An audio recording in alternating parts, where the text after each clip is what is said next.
चलिए तो स्टार्ट करते हैं। आज हम लोग स्टार्ट करेंगे क्लास 7th साइंस का नेक्स्ट चैप्टर नंबर 13। इसमें हम लोग को पढ़ना है मोशन एंड टाइम।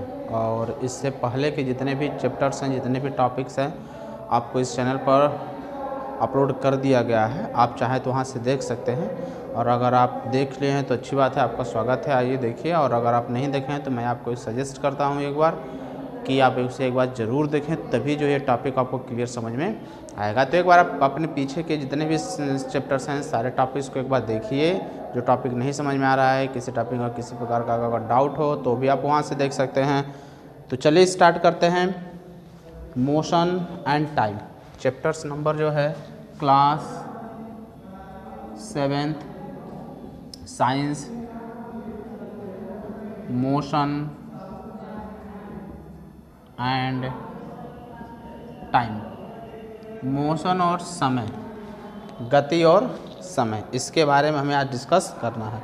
तो सबसे पहले तो हम ये जानेंगे कि हम मोशन क्या होता है। तो हम जानते हैं कि जो मूवमेंट होता है किसी ऑब्जेक्ट का, उसको हम बोलते हैं मोशन। लेकिन मूवमेंट ऑफ द ऑब्जेक्ट से ही सिर्फ हमारा काम नहीं चलेगा। मोशन क्या होता है इसके बारे में थोड़ा हमें डिस्कस तो करना ही पड़ेगा। तो हम बात करते हैं मोशन। ऐसे तो एक्चुअली आमतौर के भाषा में कह दिया जाता है कि जो मूवमेंट होता है उसको हम बोलते हैं मोशन। ओके, तो movement of N object is called motion. हम लिख सकते हैं movement of N object is called motion. Simple language में कह सकते हैं कि बॉडी का जो मूवमेंट होता है उसको हम बोलते हैं मोशन। आप देखते हो कि आपके चारों तरफ बहुत से ऐसे ऑब्जेक्ट होते हैं जो मूव करते हैं, जैसे रोड पर कार चलता है, बस चलता है, बाइक चलता है, एरोप्लेन फ्लाइट करता है, बर्ड फ्लाइट करता है। हम लोग खुद ही one place to another place motion करते रहते हैं, मूव करते रहते हैं। तो सारे लोग जो हैं, कोई ज़रूरी भी नहीं है कि हमारे चारों तरफ जितने ऑब्जेक्ट हैं सब मोशन ही करते हैं। कुछ ऐसे भी होते हैं जो मोशन नहीं भी करते हैं, कुछ ऐसे होते हैं जो कभी मोशन करते हैं, कभी मोशन नहीं करते हैं। जैसे आपका बस, कार, ट्रक हो गया, कभी मोशन भी करते हैं, जब रोड पर वो रन करते हैं तो मोशन करते हैं, इसके बाद वो मोशन नहीं करते हैं। तो सवाल ये उठता है कि आखिर मोशन कहते किसको हैं, क्या होता है मोशन।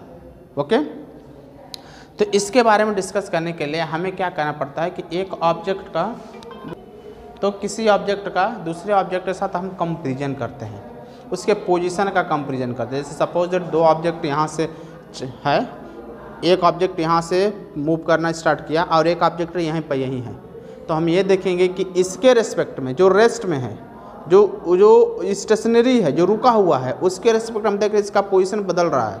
अभी यहाँ था, फिर यहाँ आ गया, फिर यहाँ आ गया, फिर हम कहेंगे ये तो उसका तो पोजीशन ही चेंज हो रहा है, बट इसका पोजीशन चेंज हो रहा है। तो इसका मतलब जिसका पोजीशन चेंज हो रहा है वो मोशन में है, क्योंकि अपना पोजीशन टाइम के साथ बदल रहा है। हमने देखा कि एक ऑब्जेक्ट जो है वो 10 बजे जो है इस हॉस्पिटल के पास था, आपके पास में जो हॉस्पिटल है, और 10:05 में हमने देखा कि हॉस्पिटल से वो कुछ आगे निकल गया है। फिर मैंने 10:25 पर देखा तो वो काफ़ी आगे निकल चुका है, ठीक ना। तो इसका मतलब कि समय के साथ साथ उसके पोजीशन में चेंजिंग हो रहा है। तो ऐसे ऑब्जेक्ट जिसके समय के साथ पोजीशन में चेंजिंग आ रहा है उसको हम बोलते हैं मोशन। और रेस्ट क्या होता है, हमने देखा कि 10 बजे ऑब्जेक्ट वहीं पर है, 10:05 में देखा तो वहीं पर है, 10:25 में देखा तो वहीं है, शाम को देखा तो वहीं है, रात में देखा तो वहीं है, यानी वो वहीं है। समय बदल रहा है बट उसका पोजीशन नहीं बदल रहा है, हम बोलेंगे वो रेस्ट में है, सिंपल भाषा में। तो इसलिए जो है हम रेस्ट और मोशन की जब हम बात करते हैं तो हम ये देखते हैं कि किसी ऑब्जेक्ट का पोजीशन टाइम के साथ बदल रहा है कि नहीं बदल रहा है। अगर उसका पोजीशन टाइम के साथ बदलेगा तो हम बोलेंगे कि वो रेस्ट में है, मोशन में है।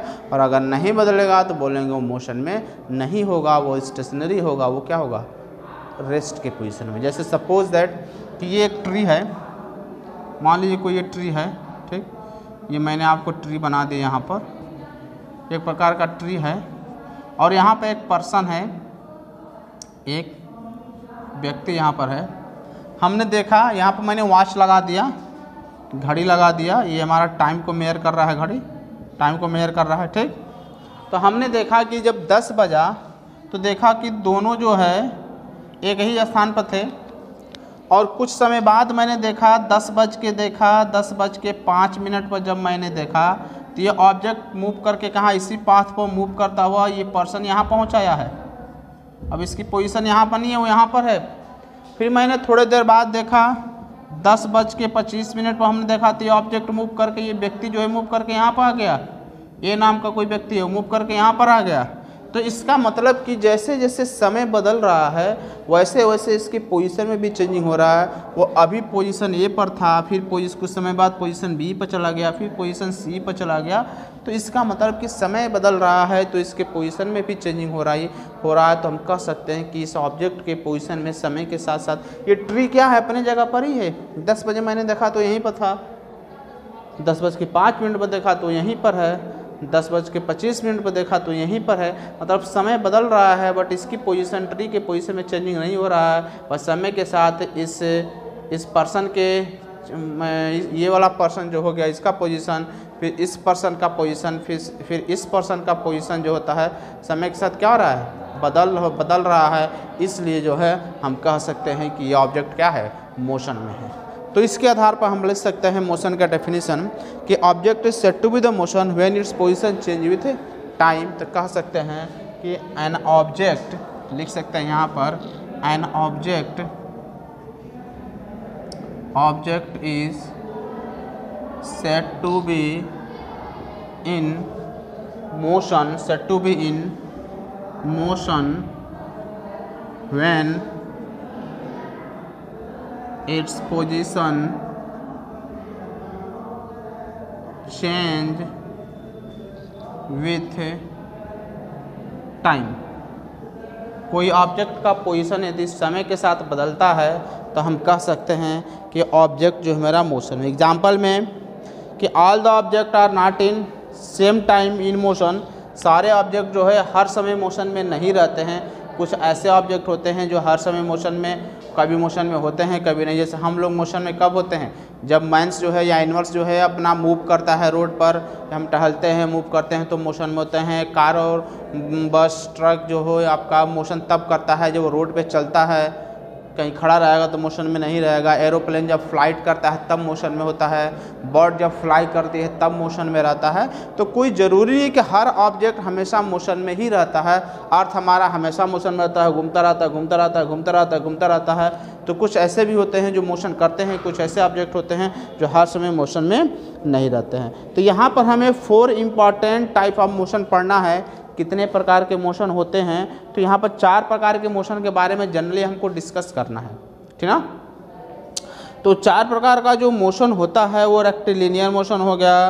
पहला हमारा रेक्टिलिनियर मोशन है, दूसरा हमारा सर्कुलर मोशन है, फिर रोटेशनल मोशन है एंड पीरियोडिक मोशन है। ये जो है 4 प्रकार के मोशन को हमें पढ़ना है। रेक्टिलिनियर मोशन, फिर आपका सर्कुलर मोशन हो गया, फिर आपका रोटेशनल मोशन हो गया, फिर आपका पीरियोडिक मोशन हो गया। तो इन चारों टाइप के मोशन के बारे में हम लोग अब नेक्स्ट वीडियो में पढ़ेंगे। इस वीडियो में बस इतना ही। तो मिलते हैं फिर किसी नेक्स्ट टॉपिक के साथ, मतलब इस टाइप ऑफ द मोशन के साथ नेक्स्ट वीडियो में। फिलहाल इस वीडियो में इतना ही है। आशा है कि आपको वीडियो अच्छा लगा होगा। अगर आपको किसी प्रकार का कोई डाउट होगा तो आप कमेंट्स के माध्यम से पूछिएगा, आपके सारे डाउट्स को क्लियर किया जाएगा। वैसे तो मैंने इस वीडियो में सारे डाउट्स को क्लियर करने की कोशिश किया, फिर भी अगर आपके पास कोई डाउट होगा तो आप बताइएगा। तो मिलते हैं फिर किसी नेक्स्ट टॉपिक के साथ नेक्स्ट वीडियो में। तब तक के लिए bye, best of luck, thanks for watching video.